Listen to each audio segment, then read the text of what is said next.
Assalamualaikum warahmatullahi wabarakatuh. Salam dan bahagia Bapak Ibu guru hebat. Saya Nina Duniati, CGP Angkatan 11 dari SMK Pelita Jatibarang, Kabupaten Indramayu, Jawa Barat.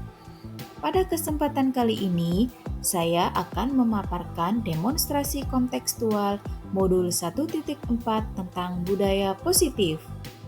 Pada video ini, saya akan menerapkan segitiga restitusi, yang mana segitiga restitusi ini adalah suatu proses dialog yang dijalankan oleh guru atau orang tua agar dapat menghasilkan murid yang mandiri dan bertanggung jawab. Pada tahapan segitiga restitusi ini terdapat 3 tahapan. Yang pertama, menstabilkan identitas. Yang kedua, validasi tindakan yang salah. Dan yang ketiga, menanyakan keyakinan. Pada tahap menstabilkan identitas, dilakukan berdasarkan prinsip membuat kesalahan adalah bagian dari proses pembelajaran.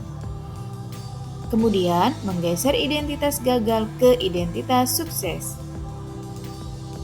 Selanjutnya, pada tahapan yang kedua yaitu validasi tindakan yang salah.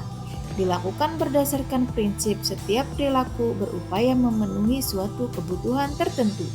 Guru akan bergeser dari pemikiran stimulus respon menjadi proaktif, sehingga mengenali dan mengakui kebutuhan murid akan memperbaiki hubungan dengan murid.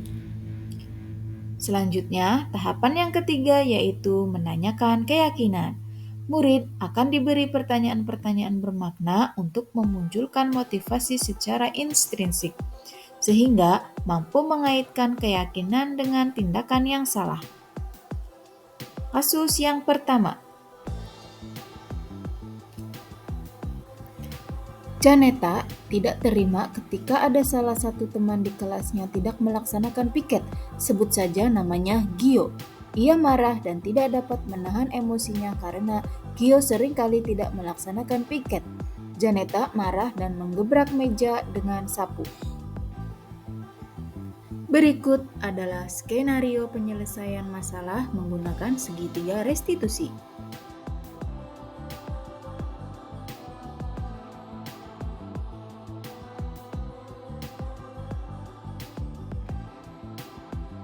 Janet, ibu dengar dari teman-teman katanya kamu habis bertengkar ya dengan Gio. Iya, bisa saya kesel sih. Kesel kenapa? Tuh Gio, kalau misalnya disuruh piket gak pernah mau, bukan hari ini doang. Di hari-hari lain juga coba disuruh piket. Apalagi kalau selesai KBM, dia langsung pulang, gak pernah piket. Begitu. Wajar ya kamu merasa kesal dengan Gio. Jika ibu berada di posisi kamu juga pasti akan melakukan hal yang sama. Lalu, apa yang kamu lakukan waktu itu terhadap Gio? Ya, aku marahin, terus aku juga maki-maki dia. Terus aku tanpa sadar juga kebrak sapu ke mejanya dia. Begitu. Pasti kamu berbuat seperti itu ada alasannya kan? Iya lah Bu, aku kan sebagai ketua kelas juga mau mengayomi warga-warga kelas supaya menaati peraturan. Iya, wajar lah kamu merasa marah karena tujuan kamu sebagai ketua kelas ingin mendisiplinkan warga kelas ya, ingin semuanya bertanggung jawab, apalagi tentang kebersihan. Jadi kita sama-sama dalam mengerjakan kebersihan. Ya. Tapi ibu sangat menghargai tindakan kamu jika tidak berbuat lebih buruk daripada perbuatan tadi, menggebrak sapu ke meja gitu. Ya. Sekarang coba kita pikirkan tindakan kamu marah-marah dan menabrak meja itu sudah sesuai dengan keyakinan kelas kita. Ya. Menurut kamu keyakinan kelas apa yang sudah dilanggar? Yang pertama ya, Betul. Menurut kamu saling menghormati antar teman itu penting nggak di ruang ini? Betul. Kalau menurut kamu penting, jadi keyakinan apa yang harus kamu lakukan pada saat kamu sedang marah? harus lebih bersabar. Kamu bersedia memperbaiki kesalahan ini? Saya bersedia Ibu. Apa yang akan kamu lakukan untuk memperbaiki kesalahan ini? Harus lebih bersabar dan menaati emosi. Terus kalau misalnya ada yang gitu lagi, saya akan melakukan hal wali kelas supaya dia nasihat. Betul, itu tepat sekali tindakan kamu ya. Ibu harap nanti jangan diulang kembali ya. Atur emosinya ketika sedang marah atau sedang ada masalah. Ya. Sekarang silakan boleh kembali ke kelas. Jangan diulang lagi. Terima kasih Bu. Sama-sama. Halo, nama saya Zinata Christine. Saya murid kelas 11 PLB dari SMK Pelita Jatibarang. Selama belajar bersama Ibu Nina, saya diajarkan tentang arti kedisiplinan belajar. Dengan kedisiplinan tersebut, kelas menjadi lebih teratur dan pembelajaran dapat mudah dipelajari. Jika ada salah satu dari kami yang kurang paham, Ibu Nina akan menjelaskan ulang secara lebih detail sampai semua murid-murid paham. Ibu Nina juga selalu mengapresiasi segala bentuk kegiatan yang dilakukan oleh anak-anak, bahkan hal sekecil apapun akan diapresiasi oleh Ibu Nina. Ada banyak sekali sikap positif yang dimiliki Ibu Nina, namun saya tidak bisa menjelaskan satu persatu. Sekian saja kesempatan saya untuk berbicara, kurang lebihnya mohon maaf. Kasus yang kedua. Christian sering tidur di kelas ketika sedang belajar sehingga banyak pelajaran yang tertinggal.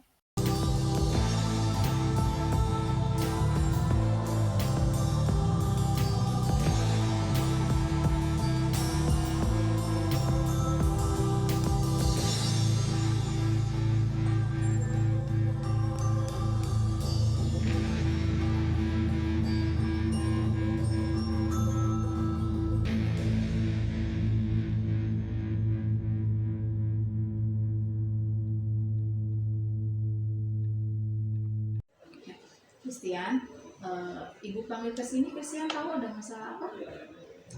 Ya, Christian, tadi tuh Ibu dapat laporan dari guru-guru yang bahwasanya Christian tuh sering tidur di dalam kelas. Benar nggak? Benar Bu, Di pelajaran apa saja kamu sering tidur di kelas? hampir setiap pelajaran sih Bu. Sering tidur di kelas itu suatu kesalahan bukan? Iya Ibu. Ya.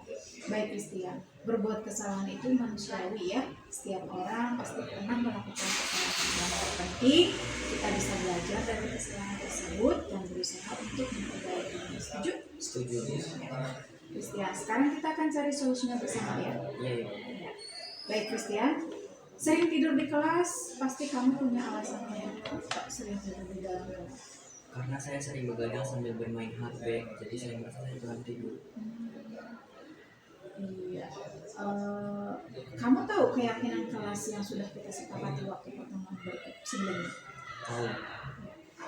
Kalau sering tidur di kelas sesuai dengan keyakinan kelas, betul?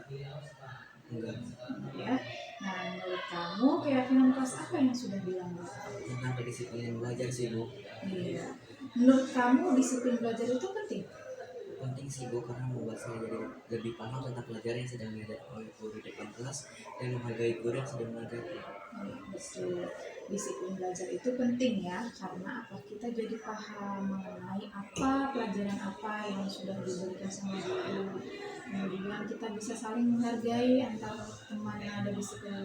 Terlebih bapak ibu guru yang sedang mengajar di kelas, kan mereka lagi menjelaskan, masa Christian malah enak-enakan tidur.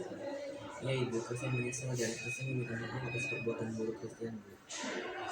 Ya ya, sikap yang sudah baik yang kamu lakukan sekarang dengan cara meminta maaf ya. Menurut kamu, apa yang akan kamu lakukan agar tidak lagi tidur di kelas? Saya akan tidur lebih awal dan membatasi bermain HP agar tidak mengganggu lagi di kelas. Baik Christian, kamu sudah menemukan solusinya ya. Ibu nanti akan bekerja sama dengan orang tua kalian agar di rumah sering dipantau sama orang tua. Ya, sekarang kamu boleh kembali ke kelas dan jangan diulangi lagi. Baik Ibu, terima kasih banyak. Sampai Sama-sama. Assalamualaikum warahmatullahi wabarakatuh. Perkenalkan, nama saya Christian Winiansyah.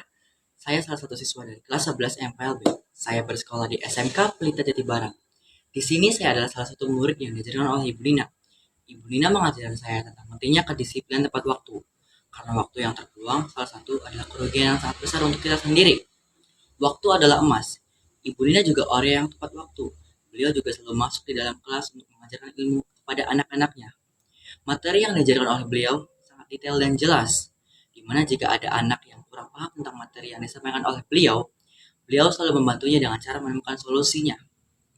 Saya sangat senang diajarkan oleh beliau, karena beliau adalah orang yang baik hati dan penuh dengan tanggung jawab. Sekian dari saya. Terima kasih. Wassalamualaikum warahmatullahi wabarakatuh. Terima kasih sudah menonton video ini. Semoga tergerak, lekas bergerak, dan mari menggerakkan. Wassalamualaikum warahmatullahi wabarakatuh.